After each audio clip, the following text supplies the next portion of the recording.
Hello प्यारे दोस्तों, welcome back to the channel. I hope आप सब लोग एकदम अच्छे से होंगे, एकदम सेहतमंद होंगे।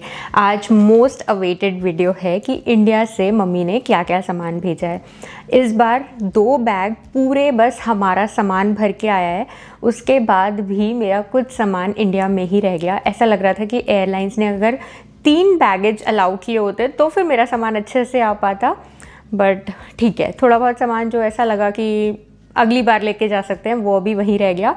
2 बैग्स में क्या क्या सामान आया है मैं आराम से आपको बताऊंगी। आप समझ सकते हो 46 kgs, 23 अलाउड था, बट अंशुल के दोनों बैग ऐसे थे 24, 25, तो 3-4 किलो आप और एक्स्ट्रा ही समझ लो हैंड बैगेज को मिला के। काफ़ी सारा सामान है, मैं आराम से आपको सारा सामान दिखाऊंगी और जो जो उन सामानों के पीछे स्टोरीज होंगी वो भी आपको बताती रहूँगी। तो आराम से रिलैक्स करके ये वीडियो देखना। अंशुल गए थे शिकागो से एतिहाद से। हमें ना ये आबू धाबी वाला रूट बहुत अच्छा लगता है। शिकागो से डायरेक्ट फ़्लाइट होती है आबू धाबी की, 13-14 आवर्स की फ़्लाइट होती है। फिर आबू धाबी से 3 घंटे की फ़्लाइट होती है दिल्ली की। और लौटते में क्या फ़ायदा मिलता है कि जैसे दिल्ली से चले आबू धाबी आए, आबू धाबी में 3 घंटे का लेओवर रहता है और यूएस का प्री कस्टम क्लियरेंस वहीं पे हो जाता है, तो वो लेओवर का टाइम भी अच्छे से यूटिलाइज हो गया। और शिकागो आके ना जो फ़्लाइट आती है आबू धाबी से शिकागो, वो डोमेस्टिक टर्मिनल पे आती है, तो बहुत ज़्यादा क्लॉस नहीं होता यहाँ पे इमिग्रेशन, क्योंकि शिकागो का एयरपोर्ट इंटरनेशनल एयरपोर्ट है, बहुत बिजी रहता है। और यहाँ पे ना कस्टम क्लियर कराने में करीब 2 से 2.5 घंटे लग जाते हैं, इतनी लंबी लंबी लाइंस होती हैं। बट सिंस हमारा यूएस का प्री कस्टम क्लियरेंस हो जाता है आबू धाबी में ही, वहाँ hardly 15-20 minutes, half an hour में काम डन हो जाता है, तो फटाफट सब क्लियरेंस हो जाती है और टाइम काफ़ी सेव हो जाता है। जैसे ही शिकागो में लैंड करो, अपना बैगेज क्लेम की तरफ जाओ, अपना बैगेज इकट्ठा करो और घर आ जाओ। तो ये वाला रूट ना हम लोगों को काफ़ी पसंद आने लगा। लास्ट ईयर भी हम इसी रूट से आए थे, इस बार भी अंशुल इसी रूट से गए थे। और फ़्लाइट एतिहाद काफ़ी अच्छी है। आई मीन बच्चों को भी काफ़ी कंफर्टेबल लगता है, बैग वगैरह भी मिलते हैं उसमें एक्टिविटीज़ के, खाना भी अच्छा होता है और ओवरऑल एक्सपीरियंस हमारा एतिहाद के साथ काफ़ी अच्छा है। आप लोग पूछ रहे थे कि मैं कब जाऊंगी। देखो यार, बच्चों के साथ ना 15 डेज़ का ट्रिप तो बहुत छोटा हो जाता है। 15 दिन में तो ऐसा लगता है कि जेट लैग भी ठीक नहीं हो पाता, और बच्चों के साथ तो फिर जाते हैं, कोई एलर्जी हो गई, कुछ हो गया, डॉक्टर के पास ही भागना पड़ता रहता है। एटलीस्ट 1 महीने का टाइम तो हो, जब एज अ फैमिली हम जाएँ बच्चों के साथ, तो 1 महीने का टाइम तो समर वेकेशन में ही निकलेगा। देखते हैं नेक्स्ट ईयर अगर समर वेकेशन में प्लान बना तो उस टाइम जाऊँगी। अब मैं आपको सामान दिखाती हूँ। सबसे पहले तो ना मैंने गोविंद के लिए ये इनर मंगवाए हैं, inner wear, upper and lower. ये मुझे इंडिया के ही पसंद है। इसका कपड़ा अंदर से भी बहुत सॉफ्ट होता है और ये ना थोड़े से थिक होते हैं। यहाँ पे मैंने ना ऑनेस्टली कॉस्को वाला ट्राई किया, जो 32 डिग्री हीट वाला आता है, वो उसको ही पसंद नहीं आया। उसका कपड़ा बहुत पतला होता है, उसको अंदर से ही पहनते हैं ऑफ कोर्स, बट उसको वो ना बहुत ऐसे बॉडी हगिंग टाइप का लगता था, उसने नहीं पहना, तो मैं लेकर आई, फिर उसे रिटर्न किया। तो मैंने उसके लिए इंडिया से ये वाले 2 मंगाए हैं। आई थिंक ये वूल टच ब्रांड का है, ऐसा ही लक्स ब्रांड का भी आता है। तो ये 2 उसके लिए थोड़े से बड़े साइज़ के मंगवा लिए, तो 1-2 साल तो आराम से चल जाएगा। और जो गोविंद के छोटे हुए थे वो मैं केशु के लिए यूज़ करती हूँ, तो केशु के पास थे, इसीलिए सिर्फ गोविंद के लिए मंगवाए हैं। ये उसको बहुत कंफर्टेबल लगता है, रात को भी ना एज अ नाइट सूट वो पहन के सो जाता है। और जब बहुत ठंड पड़ती है तो अंदर से स्वेट शर्ट के अंदर इनर पहना दिया, ऊपर से स्वेट शर्ट पहना दिया, तो इस तरीके से भी यूज़ हो जाता है। जब मैं इंडिया में रही थी ना, तो मैं ये वाले फ्लीस लेगिंग्स वहाँ पहनती थी, लायरा ब्रांड के। मुझे बहुत कंफर्टेबल लगते हैं, अंदर से फ्लीस है और बाहर से भी मटीरियल इसका काफ़ी सॉफ्ट है। कुर्ते वगैरह पहनते हैं विंटर्स में वार्म वाले, उसके साथ पेयर अप कर लो, या लॉन्ग टॉप्स के साथ पेयर अप कर लो। तो ये मम्मी ने भेज दिया एक मेरे लिए। और ये लायरा ब्रांड ना काफ़ी अच्छा है, इसकी जो कॉटन की लेगिंग्स आती हैं वो भी बहुत अच्छी निकलती हैं। मैंने ये बहुत यूज़ किए इंडिया में। एक ये अंशुल का न्यू कुर्ता पजामा आया है।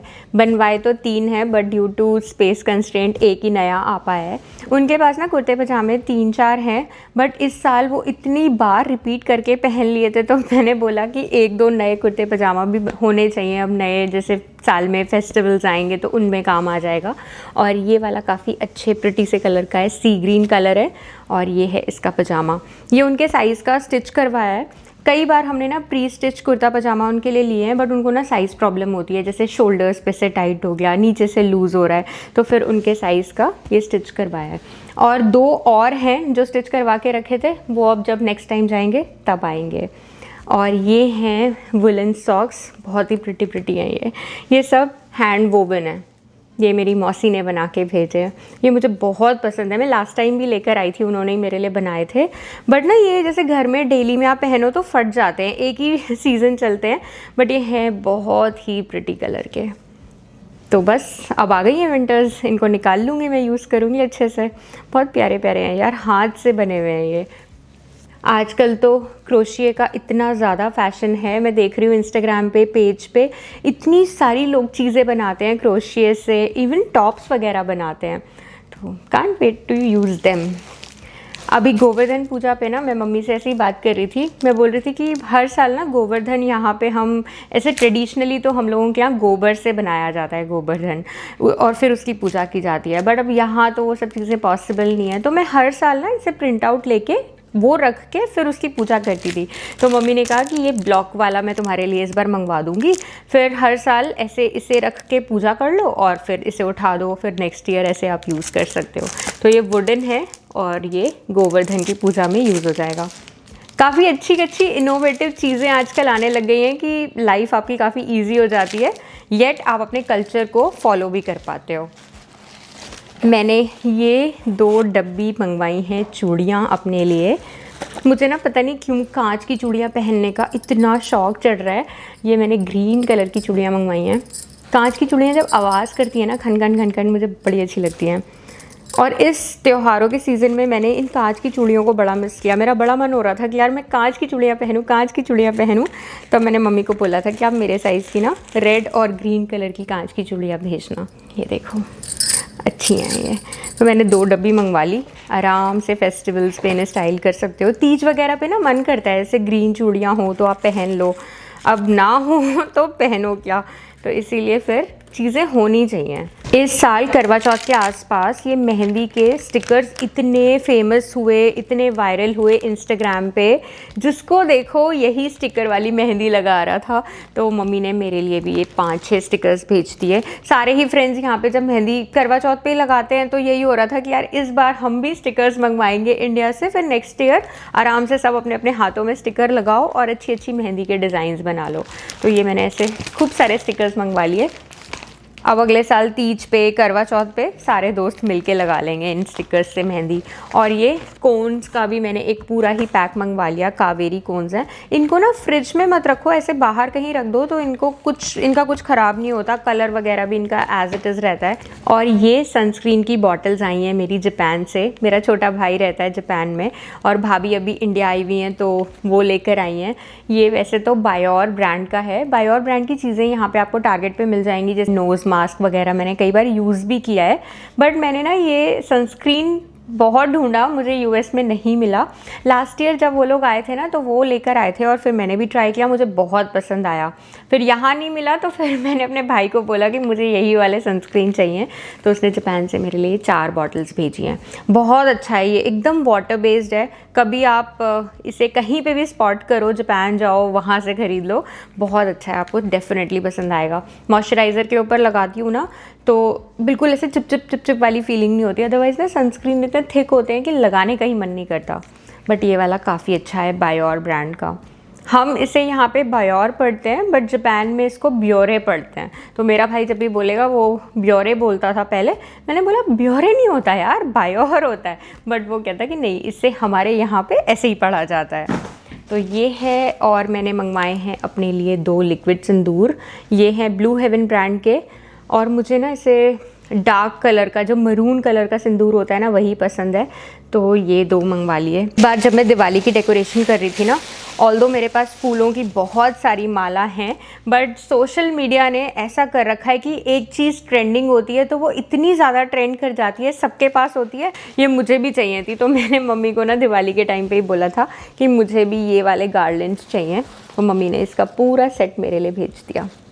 ये बड़े प्रिटी लगते हैं यार, कोई भी फेस्टिवल हो, जब घर सजाना होता है ना, दिवाली पे, नवरात्रि पे बैकड्रॉप वगैरह सेट करना होता है, उसके लिए बहुत काम आते हैं। स्पेशली दिवाली पे तो ना, जितनी मुझे लगता है गार्लैंड्स और डेकोरेशन का सामान हो वो कम होता है। भाई इतना सामान है मेरे पास, लेकिन फिर भी मुझे सजाते वक्त लगता है और चाहिए और चाहिए। और ये वाली गार्लैंड भी बहुत प्रिटी है, ये देखो एकदम कलरफुल, और नीचे से इसमें ना इस टाइप से है। अभी तक मेरे पास प्लेन मैरीगोल्ड वाली थी, बट अब कलरफुल वाली हो गई, तो अच्छा लगेगा नेक्स्ट ईयर जब लगाऊंगी तो। एक ये है, ये देखो कितना सुंदर है, ये हैंडमेड है। ये है कर्टन होल्डर, ये मेरी भाभी बनाती हैं, उनका पेज भी है इंस्टाग्राम पे, उन्होंने ही ये बना के भेजा है। बहुत सुंदर है ये, कितना एकदम, अगर ऐसी चीज़ें लगा दो तो घर में एकदम से फेस्टिव फील आ जाती है ना। तो ये देखो, इसमें से टी लाइट कैंडल लगा दो, कैंडल्स भी आई हैं साथ में, और उनका पेज का नाम है सेलिब्रेशंस एंड डेकोरेशंस। अगर आप अपने घर के लिए कुछ खरीदना चाहते हो, वो वेडिंग ट्रूजो भी पूरा डिज़ाइन करती हैं। अगर आपके घर में कोई पूजा है, उसके लिए आपको हैम्पर्स बनवाने हैं, कोई सेलिब्रेशन है, बर्थडे सेलिब्रेशन, एनिवर्सरीज वगैरह, उसके लिए हैम्पर्स बनवाने हैं, तो वो सब कुछ क्यूरेट करती हैं as per your liking and demand. उनके पेज में मैं नीचे मेंशन कर दूँगी डिस्क्रिप्शन बॉक्स में, आप जाके चेकआउट कर सकते हो। ये बहुत ही ज़्यादा सुंदर है, ये देखो, दो हैं ये। लिविंग रूम में लगाऊंगी अगले साल मैं इन्हें। इस बार तो मैं बस आपको दिखा के सारी चीज़ें ना अच्छे से पैक करके रख दूंगी। ये कर्टन होल्डर्स ना एकदम अलग सी चीज़ है, मुझे काफ़ी इनोवेटिव लगी। मैंने ये चीज़ कभी भी नहीं देखी आज तक, मतलब मैंने मार्केट में भी नहीं देखी और सोशल मीडिया वगैरह पे भी नहीं देखी, तो मुझे ये बहुत अच्छी लगी। लास्ट ईयर भी ना हमारे साथ ऐसा ही हुआ था, जब हम एतिहाद से वापस आ रहे थे इंडिया से, तो 4 टिकट्स थी, 4 टिकट्स पे 8 बैग्स अलाउड थे, और 8 बैग एकदम ब्रिम तक ठूसम ठूस भर के मेरा सारा सामान आया था। और उस टाइम पे जो मेरे सूट्स वगैरह थे, साड़ी थी, वो सारी ना मैं छोड़ आई थी कि अरे ये काम की नहीं है। जो सबसे लीस्ट इंपॉर्टेंट चीज़ें होती हैं वो आपको लगता है चलो ठीक है नेक्स्ट टाइम ले जाएंगे, रख दो इसे, रख दो, नेक्स्ट टाइम ले जाएंगे। तो कुछ उनमें से मुझे इस बार चाहिए थी, तो वो आई हैं। मेरे पुराने जो मैं इंडिया में सूट्स वगैरह पहनती थी वो सब मैंने मंगवाए हैं, और बाकी सारा जो वज़न था ना, ये खाने पीने की चीज़ों में ही भर गया। पता है, लगती है कि बस ये एक ही चीज़ है, बट इनमें ना वज़न बहुत ज़्यादा हो जाता है। खाने पीने की चीज़ों में अपना वज़न प्लस इनकी पैकेजिंग का वज़न, तो फिर पता ही नहीं चलता यार कहाँ सारा वेट अलाउंस चला जाता है इसमें। ये देखो, ये 2 डब्बे भर के गाजर का हलवा है, ये मेरी बुआ जी ने भेजा है। एक्चुअली ये थी बर्फ़ी, बट आते आते उनका हलवा बन गया। एक को तो मैंने कल फ्रीज़र में डाल दिया था, क्योंकि एक ही जो निकाला हुआ है वो इतना सारा है, थोड़ा थोड़ा गर्म करके खाएंगे तो लंबे टाइम तक चलेगा। और फ्रीज़र में डाल दो ना, फिर चीज़ें ख़राब नहीं होती। तो एक को मैं फ्रीज़र में डाल दूँगी और एक को फ्रिज में रख के आराम से बच्चों को खिलाती रहूँगी। इस बार मम्मी ने इतने सारे अचार भेजे हैं, एक तो वैरायटी है, साथ में क्वांटिटी भी बहुत ज़्यादा है। ये भेजा है मम्मी ने गोंद के जो लड्डू होते हैं ना वो, बट लड्डू नहीं बनाए थे, बस उसको लड्डू फॉर्म करने से पहले वाला जो स्टेज होता है ना, उसी में मम्मी ने इनको पैक कर दिया था, क्योंकि लड्डू एनीवेज हलवाई बन के आते। तो इस टाइप से ये 2 पैकेट हैं, तो एक को अगेन मैं फ्रीज़र में डाल दूँगी और एक को बाहर रखूँगी यूज़ करने के लिए। ये पैकेट भर के आया है आम पापड़ का, ये मैंने आपको लास्ट टाइम भी दिखाया था जब मेरा पैकेज आया था ना। ये चॉकलेट वाले आम पापड़ हैं, बीच में इसमें वाइट चॉकलेट है और एक आम पापड़ की लेयर लगी हुई है। ये यहाँ पे सबको इतना पसंद आया, मैंने अपने फ्रेंड्स के साथ भी शेयर किया था, सबको इतना पसंद आया। सबकी डिमांड थी कि प्रिया ये ज़रूर मंगवाना इंडिया से, तो मैंने ये खूब सारे मंगवाए हैं। ये आई है लखनऊ की फेवरेट मिठाई मेवा बाइट। अगर आप लखनऊ से हो तो आपको पता होगा, वो कौन सा ब्रांड है यार, मैं नाम भूल जाती हूँ, मधुरिमा, यस मधुरिमा, और एक और उनकी मेवा बाइट मुझे बहुत पसंद है। पापा मम्मी ने ये मेवा बाइट भेजी है, हमने कल सब कुछ चख लिया खोल के, तो खुल नहीं रहा अभी मुझसे। अमेजिंग होता है इसका टेस्ट। तो ये पापा स्पेशली जाकर लेकर आए थे कि बच्चे खाएंगे, लेके जाओ। इसमें है ये कतरन वाला आम पापड़, इसमें बड़ा अच्छा सा मसाला लगा रहता है और ये आम पापड़ बड़ा टेस्टी लगता है। तो ये सारे बॉक्सेस ना जो मेरे गए थे, मैंने जिसमें कुकीज़ वगैरह डाल के भेजी थी, मम्मी ने सबकी पैकेजिंग खोल के डब्बों में भर के ही भेज दिया। आपको ये कलेक्शन दिखाती हूँ चिक्कियों का। अभी मम्मी पापा ना, लखनऊ वाले मम्मी पापा, गोवा गए थे तो वहाँ से ये बड़ी अच्छी अच्छी चिक्की लेकर आए थे। ये है कोकोनट वाली चिक्की, बहुत टेस्टी है ये वाली। तो देखो ऑलमोस्ट मैंने अंदर से, आप खोल के देखोगे ना, मुझे कोकोनट की मिठाइयाँ बड़ी पसंद हैं तो काफ़ी सारे पीसेस मैंने खा लिए, ऑलमोस्ट 2 पीसेस इसके बड़े बड़े मैं खा चुकी हूँ। ये है पिस्ता वड़ी, ये अंशुल को बड़ी पसंद आई तो उन्होंने ऑलमोस्ट इसका डब्बा ख़त्म कर दिया। और ये है काजू वड़ी। और अब मैं आपको अपने अचारों का कलेक्शन दिखाती हूँ। अगर आपको शेयर करने हो तो मुझे कमेंट्स में बताना, आपके यहाँ भी भिजवा दूँगी मैं, क्योंकि मेरे पास तो बहुत सारे हैं, 1-2 साल तक ख़त्म नहीं होने वाले। 1 साल नहीं, 2 सालों में ख़त्म होंगे।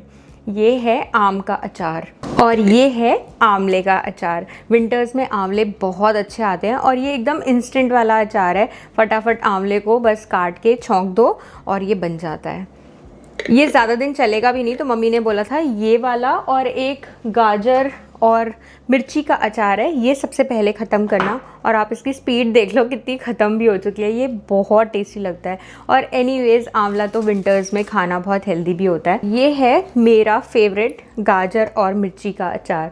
जब मैं इंडिया में थी ना यार, गाजर का अचार मेरा फेवरेट हुआ करता था। और गाजर, गोभी, मिर्ची सब मिक्स करके अचार बनता है एक, ये वाला, और एक बनता है जो गाजर को ग्रेट करके बनता है। बताना कमेंट्स में किस किस के घर पे ये अचार बनते हैं। ये है टीट का अचार। मुझे नहीं पता आप में से कितने लोगों को पता होगा टीट क्या होता है।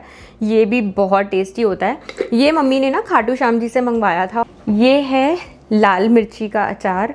ये वाला अचार की ना एक स्टोरी है। एक्चुअली जब 2023 में मम्मी आई थी ना, तो ये वाला बहुत सारा अचार लेकर आई थी, बट उनके जाते ही हमारा इंडिया जाने का हो गया। तो मुझे लगा यार ये अचार कहीं ख़राब ना हो जाए। मैं अपने फ्रेंड्स को दे गई थी कि चलो कोई तो खाए, कोई तो एंजॉय करे। तो उन सबको इतना ज़्यादा पसंद आया कि मेरी एक फ्रेंड ने तो बोला भी था कि यार अंशुल इंडिया जा रहे हैं तो ये वाला अचार ज़रूर मंगवाना आंटी के हाथ का। तो ये वाला मम्मी ने मिर्ची का अचार भेजा है, ये मैं अपने सब फ्रेंड्स के साथ शेयर करने वाली हूँ। ये है हींग का अचार। इसके तो 2 डब्बे हैं। ये मेरी लखनऊ वाली मम्मी बनाती हैं और ये वाला अचार इतना अच्छा होता है ना। ये वाला अचार है आम को ही काट के, पता नहीं इसको हींग का क्यों बोलते हैं, बट ये हींग का अचार बोलते हैं मम्मी। ये वाला अचार ना खाने के लिए यूज़ नहीं करती मैं, करेले की सब्ज़ी जब बनाती हूँ ना उसमें डलता है ये। और ये मेरा अभी लास्ट ईयर का भी बचा हुआ रखा है और मेरे पास इसकी सप्लाई खूब सारी आ गई। अब मैं आपको दिखाती हूँ नींबू का अचार। ये है नींबू और छुआरे का अचार। ये मम्मी ने घर में ही बनाया है और ये बहुत यार मैं बार बार बोल रही हूँ बहुत टेस्टी। आप समझ सकते हो ना मम्मी के हाथ के सारे ही अचार कितने टेस्टी होते हैं। एक ये है माउथ फ्रेशनर। ये हमारे ना यहाँ पे एक लोकल स्टोर है, वहाँ पे मिलती है। और ये है मेरी इस साल की बाजरे की खिचड़ी की सप्लाई। ये इतनी टेस्टी बनती है। विंटर्स में शाम को हमारे घर में तो रिचुअल है कि हफ्ते में 3-4 बार बाजरे की खिचड़ी बनेगी ही बनेगी। तो ये मम्मी ने मेरे लिए भी ना, ये पूरा रेडीमेड टाइप का सामान है। बाजरा पहले मार्केट से आता है, फिर उसको वॉश करके कूट के पूरा सुखा के मम्मी ने इसको भेजा है कि बस मेरे लिए फटाफट ये प्री मिक्स टाइप का बना हुआ है। इसको जब बनाना हो थोड़ा सा दाल, मूंग की दाल और चावल के साथ डाल के अच्छे से इसको बना लो। बनाने में टाइम लगता है 45 मिनट्स टू 1 आवर, बट ये बहुत हेल्दी होती है। बाजरा तो विंटर्स में आपको पता ही होगा कि कितने बेनिफिट्स होते हैं। ये आए हैं 2 मिल्क पाउडर के पैकेट है। ये यहाँ पे भी इंडियन स्टोर पे मिल जाता है, बट केशु को बहुत पसंद है तो मम्मी ने वहाँ से ये 2 मिल्क पाउडर के पैकेट भेजे हैं। ये है च्यवनप्राश घर का बना हुआ। इसकी रेसिपी भी मैंने शेयर की थी जब मैं इंडिया में थी, लास्ट ईयर भी मैं लेकर आई थी। और ये वाला च्यवनप्राश ना बच्चों को बहुत पसंद आता है, तो ये मम्मी ने 2 बड़े जार्स भर के भेजे हैं। मुझे पता नहीं कितना वेट है इसमें, मुझे लग रहा है 4-4.5 किलो तो इसका वज़न होगा कम से कम। बहुत भारी है यार ये। ऐसे ही मैं 2 डब्बे पिछली बार बनवा के लेकर आई थी। ये प्योरली घर पे बना हुआ है, आंवले से सारे मसाले इसमें डलते हैं बिल्कुल मेजरमेंट के साथ, घी, गुड़। बाज़ार वाला जो च्यवनप्राश होता है ना, इसका कोई कंपैरिजन नहीं है इसके साथ। बाज़ार वाला ना ऑनेस्टली मेरे बच्चे नहीं खाते थे। डाबर का मैं कई बार लेकर आई और वो एज़ इट इज़ डब्बा में डस्टबिन में डालती थी एक्सपायर होने के बाद।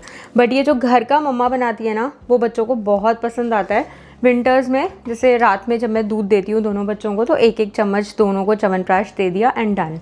इसमें इतने सारे खड़े मसाले डलते हैं ना, बच्चों को कोल्ड कंजेशन की प्रॉब्लम ही नहीं होती। और ये तो ना ख़राब भी नहीं होता। लाइक लास्ट ईयर का मेरे पास थोड़ा सा बचा हुआ था, वो मैंने अब ख़त्म किया है और अब मेरे पास न्यू सप्लाई आ गई। एक को मैं फ्रिज में रख दूँगी और एक को ऐसे ही पैंट्री में बाहर रख लो, बच्चों को देते रहो, आराम से यूज़ हो जाएगा। सो दोस्तों, यही सारा सामान था जो इस बार इंडिया से आया है। बहुत सारा सामान अभी ऐसा है जो मैंने खरीदवाया था बट वो वहीं रह गया because of the space constraint. वो नेक्स्ट टाइम आएगा तब मैं आपके साथ शेयर करूँगी। बट हाँ, जो इंपॉर्टेंट सामान था जो आ पाया वो सब आ गया। खाने पीने की सारी चीज़ें आ गई एंड सडनली जब कल हम अनपैक कर रहे थे ना चीज़ें, तो मुझे ऐसा लग रहा था यार मैं ये सारा सामान रखूँगी कहाँ, मेरी पैंट्री छोटी पड़ जाएगी। But it is all share moms love. तो धीरे धीरे करके वही छोटी छोटी जो चीज़ें होती हैं ना, उसकी इम्पॉर्टेंस आपको तब पता चलती है जब आप चीज़ों से दूर चले जाते हो।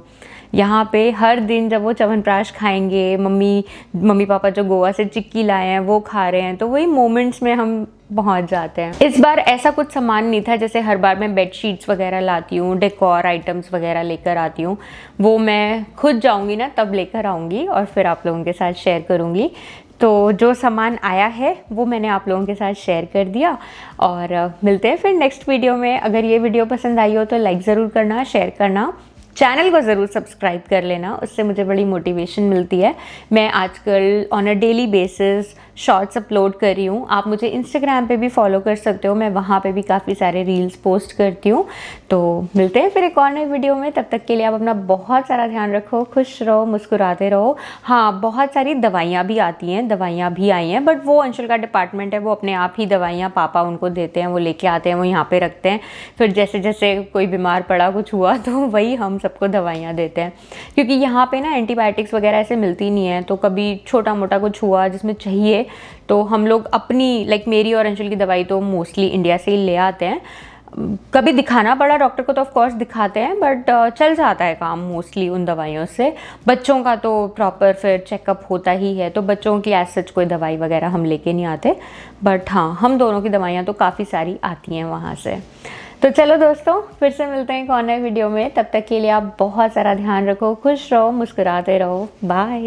एंड मुझे बहुत अच्छा लगा, मैंने ये सारा सामान आप लोगों के साथ शेयर किया। फिज़िकली तो शेयर नहीं कर सकती बट वर्चुअली ही सही, थोड़ा सा शेयर ऑफ मॉम्स लव आप तक भी पहुंच गया होगा, उम्मीद करती हूँ। बाय।